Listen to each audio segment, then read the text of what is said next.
नमस्ते, आप देख रहे हैं कच्चा चिट्ठा। मैं हूं आपके साथ जसप्रीत कौर। ज़ेलेंस्की ने 20 शर्तें रखकर पुतिन को भड़का दिया है। ट्रंप से बातचीत के बाद ज़ेलेंस्की ने अपनी पीस डील बनाई है और इसमें सबसे पहली शर्त है यूक्रेन की संप्रभुता कायम की जाएगी। मतलब साफ है कि अगर पुतिन ने इस पर दस्तखत किए तो आज नहीं तो कल उन्हें डॉनबास पर कब्जा छोड़ना होगा। ज़ेलेंस्की की इसी जिद को समझते हुए पुतिन ने यूक्रेन को मृत्यु लोक दिखा दिया है।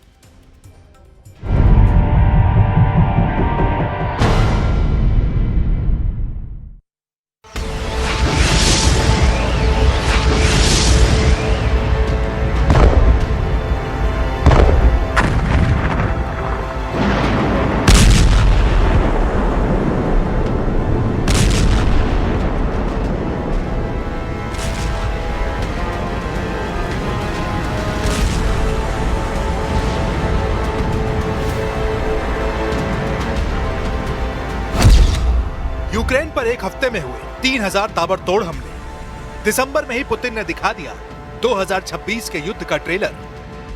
यूक्रेन में ब्लैकआउट, ओदेसा से लेकर कैपिटल कीव और जापोरिजिया से लेकर खार्किव। रूस का खूनी ऑपरेशन अब ज़ेलेंस्की के और करीब आता जा रहा है। एक हफ्ते के अंदर ही 1700 ड्रोन से धमाके, 1200 गाइडेड बमों से 50 मोर्चों पर हमला और 100 क्रूज और बैलिस्टिक मिसाइलों का कहर।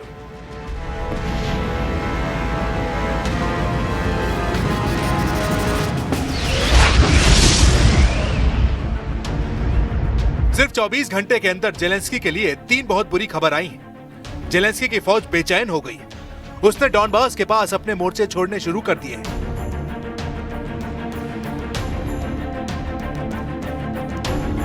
ज़ेलेंस्की जब खार्किव वॉर जोन में कुपियांस्क के पास अपने फौजियों को बहादुरी के तमगे बांट रहे थे, तब वहां से 100 किलोमीटर दूर उनकी एक बटालियन ने भगोड़ा बनना बेहतर समझा, क्योंकि सामने रूस की फौज मौत बनकर खड़ी हो गई। आप ये समझिए कि यूक्रेन में ज़ेलेंस्की की डॉनबास वाली बहुत बड़ी दीवार को पुतिन ने तोड़ डाला है। पुतिन के युद्ध वाले बुलडोजर ने ज़ेलेंस्की के तमाम डिफेंस को चकनाचूर कर दिया।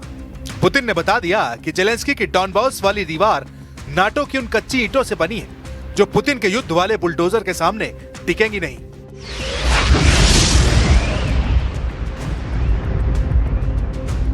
कुपियांस्क में मेडल बांटकर ज़ेलेंस्की फौज का सीना चौड़ा करना चाहते हैं, जबकि सच ये है कि पुतिन की बमबारी अब यूक्रेन में हर वर्दीधारी को टारगेट कर रही है।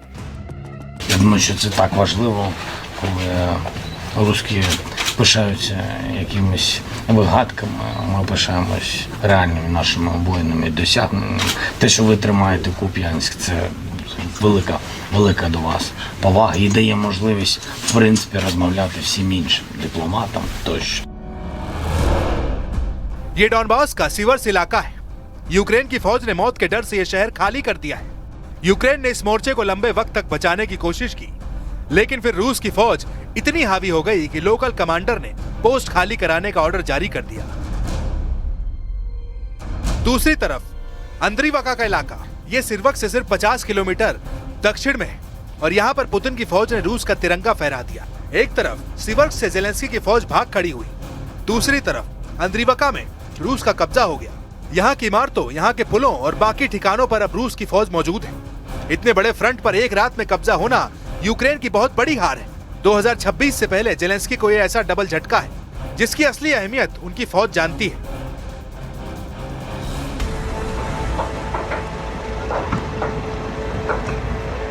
पुतिन ने ऐसी आग लगाई कि 24 घंटे के अंदर ज़ेलेंस्की को सिर्फ डबल झटका नहीं मिला, पुतिन की फौज ने उन्हें ट्रिपल शॉक दिया है। खार्किव और डोनेट्स्क के बीच फ्रंट पर ज़ेलेंस्की की बहुत बड़ी हार हो चुकी है, क्योंकि हार 2 जगह नहीं हुई है, 3 बहुत बड़े मोर्चे पर हुई।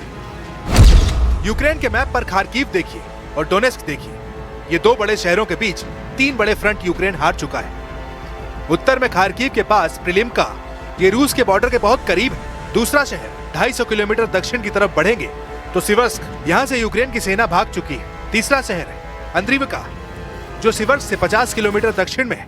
यहाँ पुतिन की फौज का पूरा कब्जा हो गया है। यानी खार्किव से लेकर डोनेट्स्क के बीच में 500 किलोमीटर का यह ऐसा दायरा है जहाँ ज़ेलेंस्की की बहुत बड़ी हार हुई है। Вам, вашим побратимам, вітаю з вашим днем і дуже вдячний, що маю таку нагоду особисто подякувати вам за захист Куп'янського напрямку. Все, що ви робите щоденно. І подякуйте вашим друзям, побратимам, будь ласка, від мене особисто. Так. जेलेंस्की शायद इस बात से भी बेखबर है कि सुमे में रूस ने बड़ा हमला किया है। रूस के करीब 100 सैनिक सुमे के पास हराबोस्ट में घुसने में कामयाब रहे। यूक्रेन का दावा है कि वो इनका कड़ा मुकाबला कर रहा है। पूर्वोत्तर यूक्रेन में खार्किव और सुमे रूस का बड़ा टारगेट बने हुए हैं। हैरत की बात यह है कि कुछ हफ्तों पहले जेलेंस्की सुमे के पास भी एक मोर्चे पर गए थे। पुतिन के युद्ध वाले बुलडोजर ने खार्किव से लेकर डोनेट्स्क के बीच बनी इस दीवार को तोड़ डाला है। 500 किलोमीटर दायरे में जेलेंस्की की फौज ने वो दीवार बनाई थी जहां उत्तर में प्रिलिम्का, बीच सिवर्स्क और दक्षिण में अंद्रिवका तक आमने सामने की लंबी लड़ाई लड़ी गई। लेकिन अब पुतिन के युद्ध वाले बुलडोजर ने इस दीवार को गिरा बता दिया कि उनका बुलडोजर अब कीव की तरफ बढ़ेगा। ऐसे में जेलेंस्की के कई मोर्चे अब 48 घंटे में ढह जाएंगे, ये खतरा मंडराने लगा है। जेलेंस्की भले ही कुपियांस्क या दूसरे इलाकों में जाकर अपने फौजियों को डटे रहने के लिए कहें, उनका हौसला बढ़ाने की कोशिश करें, लेकिन यूक्रेन में जेलेंस्की की बहुत बड़ी दीवार ढह चुकी है। पुतिन की फायर पावर या ये कहें कि उनका युद्ध वाला बुलडोजर नाटो को वार्निंग दे रहा है, चेतावनी इस बात की कि जैसे यूक्रेन को मिट्टी में मिलाया जा रहा है वैसा ही हश्र नाटो का होगा। आगे क्या होने वाला है ये सोचकर पोलैंड भी एक्टिव हो गया है। पोलैंड की वायुसेना उस वक्त अचानक हरकत में आई जब उसे लगा कि वायु सीमा का उल्लंघन हो सकता है। पोलैंड ने अपनी वायु सीमा की तरफ कई ड्रोन और मिसाइलों को बढ़ते हुए ट्रैक किया, फिर अपने फाइटर जेट को फौरन उन्हें मार गिराने का ऑर्डर दिया। घने कोहरे के बीच पोलैंड में तैनात पैट्रियट एयर डिफेंस सिस्टम बता रहा है कि रूस से खतरा कितना बड़ा है और पोलैंड में किस लेवल पर हड़कंप मचा हुआ है। Najdroższa część systemu obrony państwa polskiego. Wypuszczenie dronów, wystrzelenie rakiet i koszt obrony przed nimi jest 10 razy, a nawet dużo więcej wyższy niż koszt wystrzelonych rakiet czy dronów. To pokazuje, jak to jest wielka inwestycja, za którą chciałbym serdecznie podziękować wszystkim Polakom, wszystkim podatnikom, którzy składają się na ten system. Patriot system तब active किया जाता है जब बाकी air defence system नाकाम हो जाते हैं। अमेरिका से मिला एक कवच यूरोप के कई देशों की सुरक्षा की गारंटी बना हुआ है, लेकिन सवाल है कि क्या रूस को रोकने के लिए इतना काफी होगा। आखिर अब आगे क्या होने वाला है ये सोचकर यूक्रेन के कैंप में मायूसी है, क्योंकि रूस की फौज ने ऐलान कर दिया है कि वो यूक्रेन को किसी कीमत पर नहीं बख्शेगा।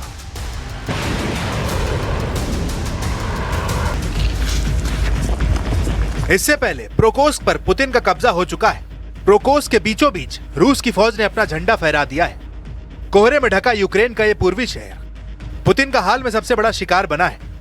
प्रोवोस्क की जीत का ऐलान खुद पुतिन ने किया, और वो भी फौज की वर्दी पहनकर। पुतिन ने अब दुनिया को अपना युद्ध वाला फॉर्मूला बता दिया है।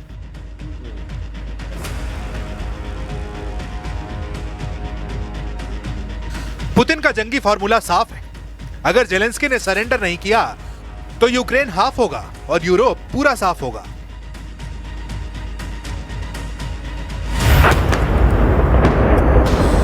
पुतिन ने अपना टारगेट चुन लिया है।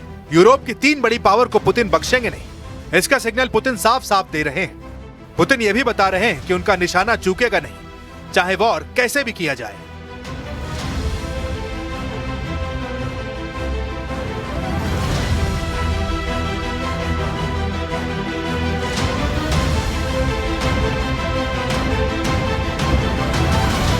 Здесь не может быть никаких сомнений. Только вопрос в чем? Если Европа вдруг начнет с нами войну, мне кажется, что очень быстро, это же не Украина. С Украиной мы там действуем хирургическим способом, аккуратненько, так? Чтобы, понятно, да? Это не война в прямом современном смысле этого слова. Если Европа вдруг захочет начать с нами войну, и начнет ее, то очень может быстро произойти ситуация, при которой нам не с кем будет договариваться.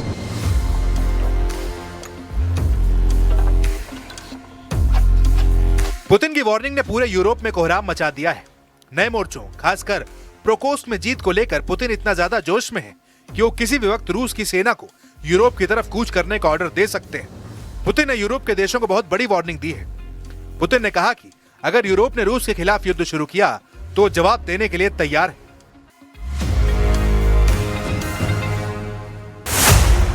पुतिन ने वार्निंग दी है कि अगर यूरोप युद्ध शुरू करता है तो सब कुछ इतनी जल्दी खत्म होगा कि बातचीत करने वाला कोई नहीं बचेगा। पुतिन का दावा है कि यूक्रेन में रूस सिर्फ सर्जिकल ऑपरेशन कर रहा है, यानी एक दायरे में जंग हो रही है। उन्होंने कहा कि अगर यूरोप के साथ सीधी जंग हुई तो रूस पूरी ताक से जवाब देगा और सब कुछ तबाह कर दिया जाएगा।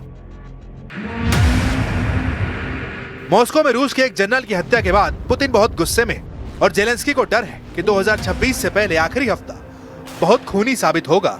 रूस अपने जनरल की हत्या के लिए यूक्रेन को दोषी मानता है और रूस की तरफ से कहा गया है कि इस मर्डर का बदला जरूर लिया जाएगा।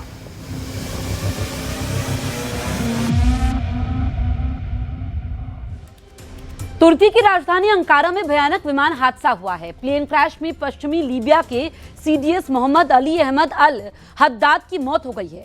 जनरल हद्दाद के साथ 4 बड़े कमांडर और 3 क्रू मेंबर भी मारे गए हैं। अंकारा प्लेन क्रैश ने कई देशों में हड़कंप मचा दिया है, क्योंकि तुर्की पता लगा रहा है कि विमान खुद क्रैश हुआ या करवाया गया। उधर तुर्की से वॉर टेंशन हाई होने के बाद बेंयामिन नेतन्याहू ने बड़ा ऐलान कर दिया है। इजरायल अगले 10 साल में $110 बिलियन के हथियार बनाने जा रहा है। नेतन्याहू ने तुर्की के दुश्मन साइप्रस और ग्रीस से भी हाथ मिला लिया है।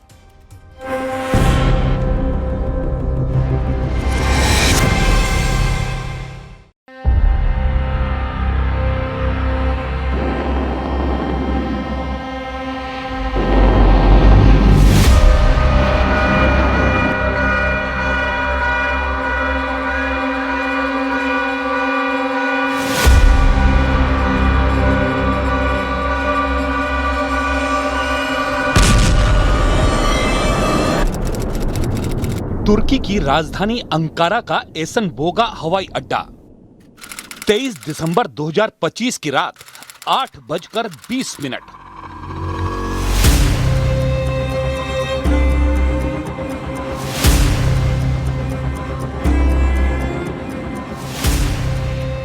दसॉल्ट फाल्कन 50 प्राइवेट जेट पर सैन्य वर्दी में 5 हाई प्रोफाइल हस्तियां सवार हुई। अंकारा से उड़ान भरकर प्राइवेट जेट को लीबिया की राजधानी त्रिपोली जाना था। टेक ऑफ तक सब कुछ ठीक रहा। आसमान में पहुंचकर जेट तूफानी रफ्तार से उड़ान भरने लगा।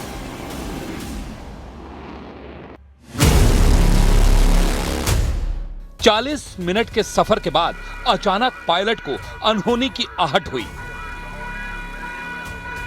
पायलट ने जेट की इमरजेंसी लैंडिंग की कोशिश शुरू की। फिर फाल्कन 50 जेट के पायलट ने इलेक्ट्रिकल फेलियर का अलर्ट भेजा, लेकिन कोई कुछ कर पाता उससे पहले ही प्राइवेट जेट क्रैश हो गया।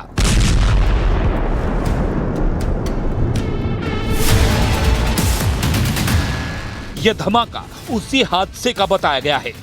जेट क्रैश से आधी रात में एकाएक इलाका चौंधिया गया। धूल उड़ी, बिजली कड़कने जैसी आवाज दिखी। ये उसी जेट की क्रैश साइट है। हादसे के बाद यहां जेट के कलपुर्जे जुटाने के लिए सर्च ऑपरेशन करना पड़ा।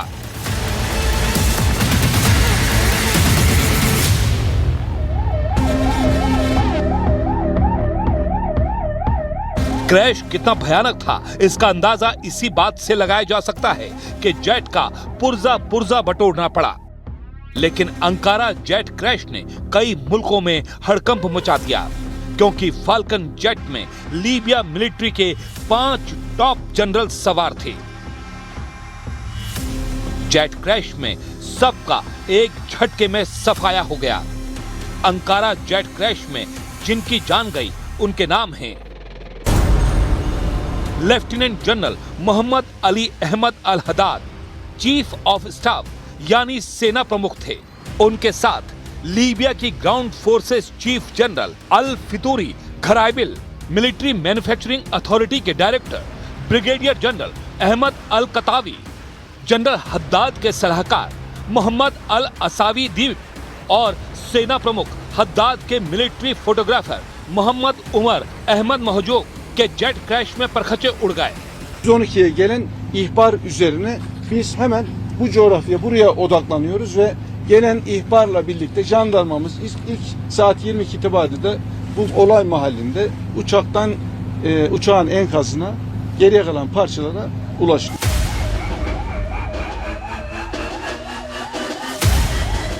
अंकारा में क्रैश साइट पर 8 शव मिले। 5 सैन्य अफसरों के साथ जेट के 3 क्रू मेंबर भी मारे गए। हालांकि मलबे से मिले शव के टुकड़ों से शव की शिनाख्त नहीं हो पाई है। वहीं क्रैश साइट से जेट का वॉइस रिकॉर्डर और ब्लैक बॉक्स मिल गया है। तुर्की के गृह मंत्री ने जानकारी दी है कि जांच के बाद जेट क्रैश का पूरा सच सामने आएगा। Kaz alanında saat 02:45'te uçağa ait ses kayıt cihazı, saat 03:20'de ise kara kutu bulunmuştur. Bunların inceleme ve değerlendirme süreçleri ilgili kurumlarca başlanmıştır.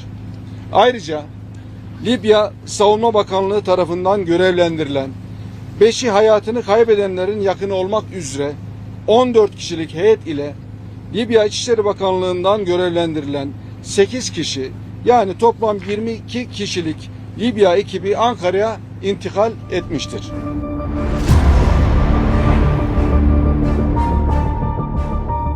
तुर्की ने पहली नजर में जेट क्रैश को किसी दुश्मन देश की साजिश नहीं माना, मगर एर्दोआन ने सिग्नल दिए हैं कि जांच में अगर रत्ती भर भी सबूत मिले तो वो बदला जरूर लेंगे, क्योंकि एर्दोआन लीबिया के सेना प्रमुख लेफ्टिनेंट जनरल हद्दाद के सबसे बड़े समर्थकों में से एक है।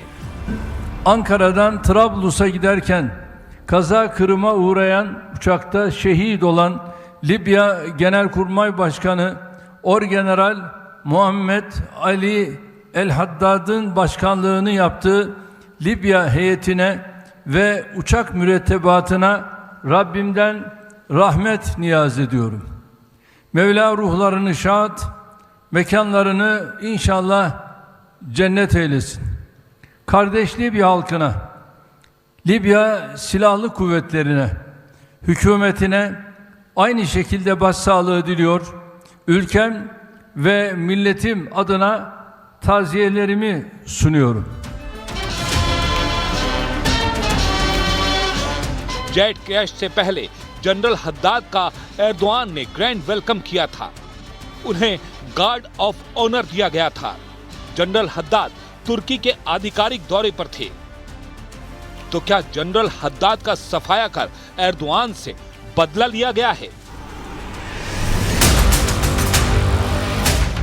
लीबिया की लड़ाई में कितने देशों का स्टेक लगा हुआ है? लीबिया में तुर्की का इंटरेस्ट क्या है? तो पहले ये समझते हैं कि लीबिया में सत्ता के 2 केंद्र क्यों हैं। लीबिया के पूर्व तानाशाह कर्नल गद्दाफी के खात्मे के बाद लीबिया गृह युद्ध में उलझा हुआ है, जहां GNU यानी गवर्नमेंट ऑफ नेशनल यूनिटी नाम की एक सरकार है, जिसका कब्जा राजधानी त्रिपोली और पश्चिमी लीबिया पर है। इस सरकार के मुखिया प्रधानमंत्री अब्दुल हामिद दबीबे हैं, जिन्हें UN से मान्यता मिली है। तुर्की और कतर GNU के कट्टर समर्थक हैं। इसी GNU के सारे जनरलों का खात्मा अंकारा जेट क्रैश में हुआ है। तो क्या लीबिया की दूसरी सरकार ने अंकारा जेट क्रैश कांड करवा दिया? कितना ताकतवर है खलीफा हफ्तार? लीबिया में सत्ता का दूसरा सेंटर पूर्वी हिस्से में है। यहाँ जनरल खलीफा हफ्तार की लीबियन नेशनल आर्मी यानी LNA हुकूमत करती है। फील्ड मार्शल हफ्तार के साथ रूस, UAE, मिस्र, सऊदी अरब, जॉर्डन और फ्रांस माने जाते हैं। ऐसे में लीबिया के खलीफा हफ्तार को किसी से कम नहीं आंका जा सकता। हाल ही में फील्ड मार्शल हफ्तार ने पाकिस्तान से बड़ी आर्म्स डील की है। लीबियन नेशनल आर्मी ने पाकिस्तान के इतिहास की सबसे बड़ी $4.6 बिलियन की हथियार डील की है। यूएन के हथियार पाबंदी के बीच पाकिस्तान ने खलीफा हफ्तार को F-17 जंगी जेट देने की जुर्रत दिखाई है। तो क्या पाकिस्तान ने हफ्तार के लिए अंकारा जेट क्रैश की साजिश अंजाम दी? क्या तुर्की में मुनीर के एजेंट एक्टिव हैं? इस पर कुछ भी कहना मुश्किल है, मगर तुर्की में घुसकर एर्दोआन को चैलेंज देकर जनरल हद्दाद का सफाया अकेले हफ्तार के बूते की बात नहीं,